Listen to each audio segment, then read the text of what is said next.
Friends, मैं लेकर आ गई हूँ मेरी next video changes in the world around us, जो है हमारा चैप्टर 2।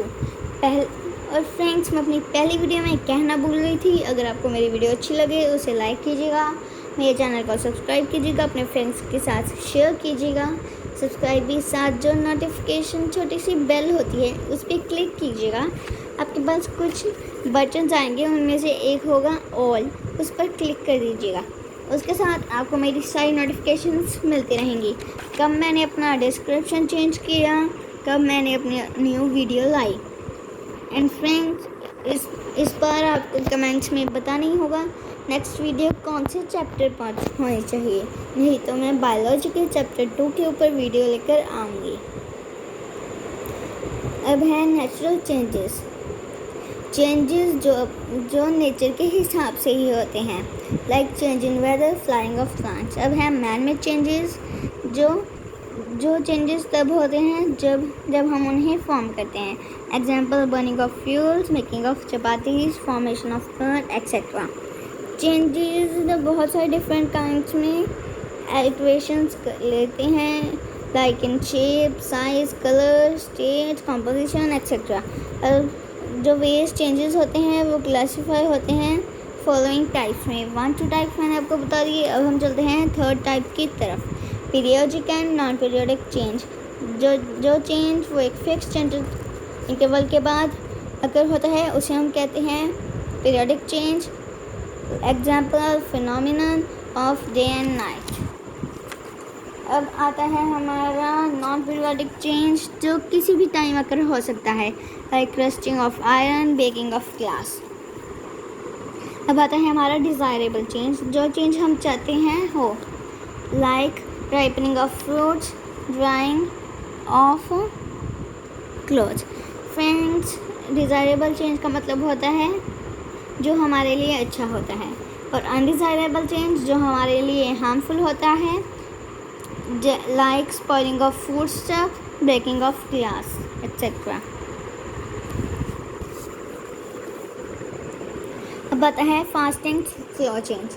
फास्ट चेंज वो होता है जो बहुत ही कम टाइम में अकर हो जाता है, like burning of paper, burning of matchstick. जो स्लो चेंज होते हैं वो बहुत सारा टाइम लगाते हैं अकर होने में, इसलिए हम उन्हें स्लो चेंज कहते हैं। Example, formation of curd from milk, rusting of iron etcetera. अब आता है रिवर्सिबल चेंज। जैसे कि मैंने आपको पहले बताया था, हमारा जो वाटर होता है वो चेंज हो जाए, अगर उसे हम सॉलिड में चेंज कर दें, उसे हम सॉलिड को हीट करके फिर से वाटर में चेंज कर सकते हैं। ऐसे ही आप देख सकते हैं, अगर मैंने यहाँ पर ये लाइन ऐसे मार दी, ओके, ऐसे मैं लाइन मार दी। अब अगर मैंने इस लाइन को ऐसे कर दिया तो ये लाइन इरेज नहीं होने वाली। ऐसे किया है तो ऐसे करने से ये लाइन इरेज नहीं होने वाली। या फिर मैंने एक कलर भर दिया है ऐसे, अब मैंने ऐसे इसी बैक फॉर्मेशन में किया तो ये लाइन इरेज नहीं होने वाली। इसे हम कहेंगे इरिवर्सिबल चेंज। और इसका एग्जाम्पल है burning of paper, storing of milk, breaking of glass tumbler, germination of seed, cooking of food, growth of a plant। ये सब हैं irreversible change के एग्जाम्पल्स।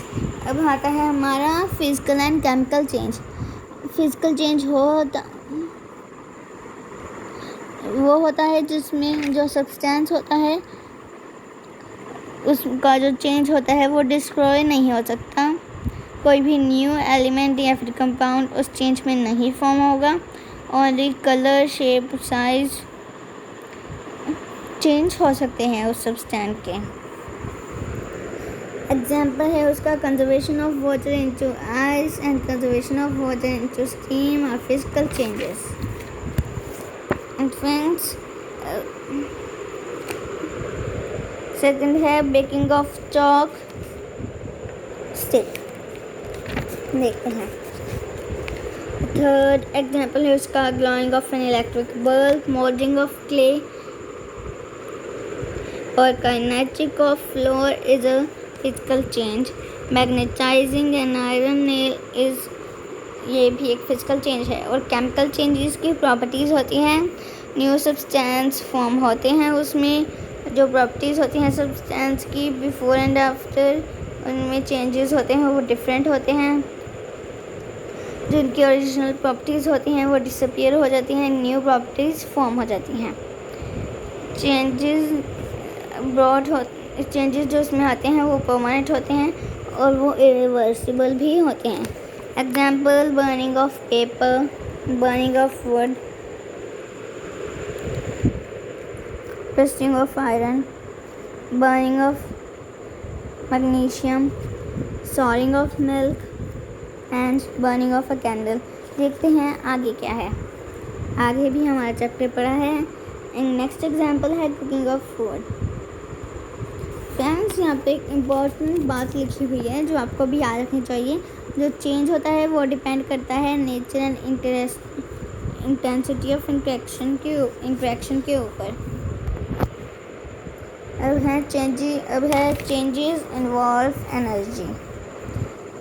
इसका पहला है endothermic changes, glucose plus heat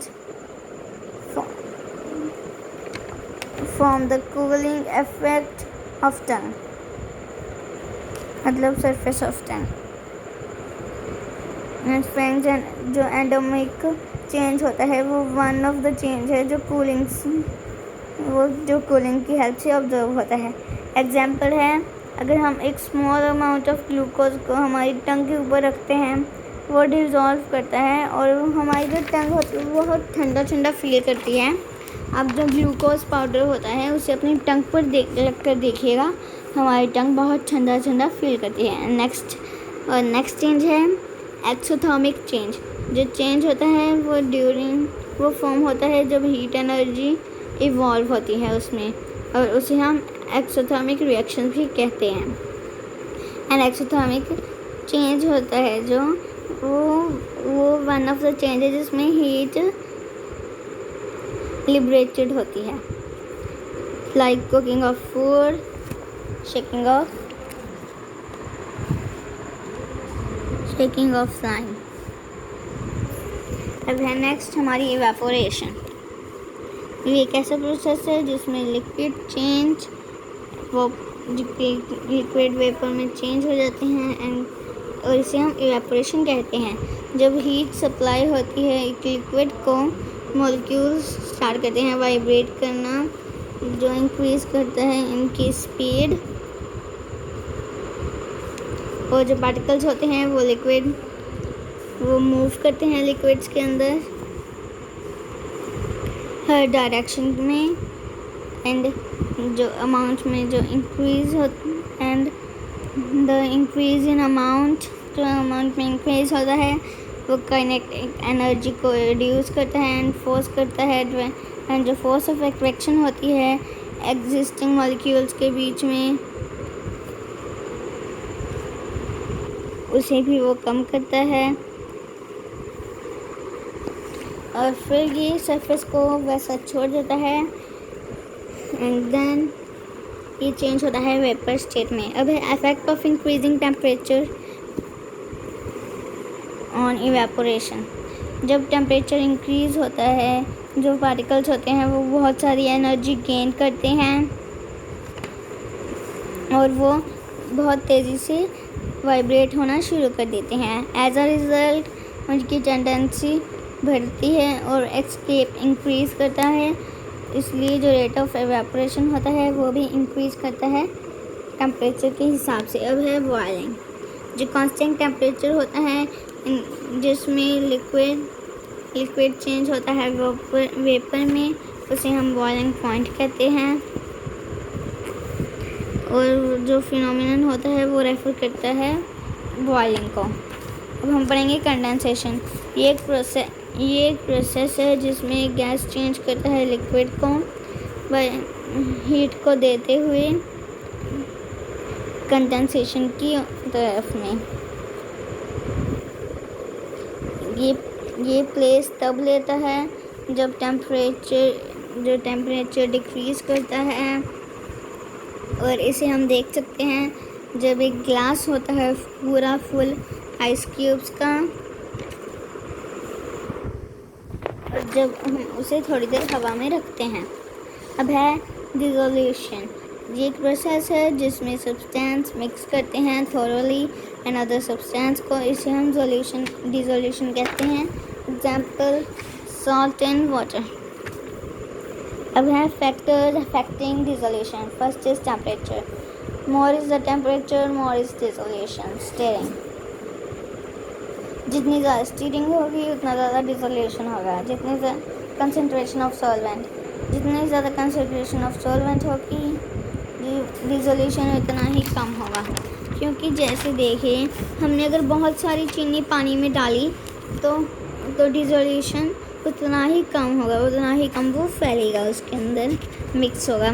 लेकिन अगर हम जितनी ज़्यादा स्टीयरिंग करेंगे तो वो उसमें डिज़ोल्व हो जाएगा। या फिर अब हम उससे कम ज़्यादा टेम्परेचर पर स्टीयरिंग करेंगे तभी वो डिज़ोल्व हो जाएगा। अब है फ्रीजिंग। तब एक प्रोसेस है जिसमें लिक्विड सब्सटेंस लूज़ करता है अपनी हीट को और वो सॉलिड स्टेट में पहुंच जाता है, उसे हम फ्रीजिंग कहते हैं। अब आता है हमारा मेल्टिंग। ये प्रोसेस है जिसमें सॉलिड एब्जॉर्ब करता है हीट को और ये लिक्विड स्टेट में फ्यूज़न अपना देता है, इसे हम फ्यूज़न, लिक्विड स्टेट में चेंज हो जाता है, इसे हम फ्यूज़न या फिर मेल्टिंग कहते हैं। अब आता है रस्टिंग। ये प्रोसेस है जिसमें आयरन फॉर्म करती है एक लेयर को जो पाउडर्ड आयरन ऑक्साइड से फॉर्म होती है, और इस प्रोसेस में एयर एंड वाटर को हम रस्टिंग कहते हैं। और ये रस्ट क्लोजली अटैच होती है मेटल सरफेस से और वो आराम से इरेज हो जाती है। लेकिन मेटल लॉस्ट हो जाता है। लेकिन रस्टिंग को हम डिफाइन कर सकते हैं the slow eating away of metal, मतलब वो मेटल को धीरे धीरे कर खा जाती हैं। अब नेक्स्ट है हमारा बर्निंग। ये एक प्रोसेस है जिसमें सब्सटेंस पहुंच करता है ऑक्सीजन के ऊपर ताकि वो हीट को दे सके। Heat and light is known as burning. जो बर्निंग होती है वो एक फास्ट प्रोसेस है एंड प्लेस, और ये हाई टेम्परेचर पर प्लेस लेती है। तो फ्रेंड्स अब हमारा ये टेम्परेचर भी एंड हो चुका है। अगर आपने मुझे नेक्स्ट 2 डेज़ में कमेंट में नहीं बताया कि आपको नेक्स्ट कौन सा चैप्टर चाहिए, तो मैं बायोलॉजी का चैप्टर जरूर ले आऊँगी।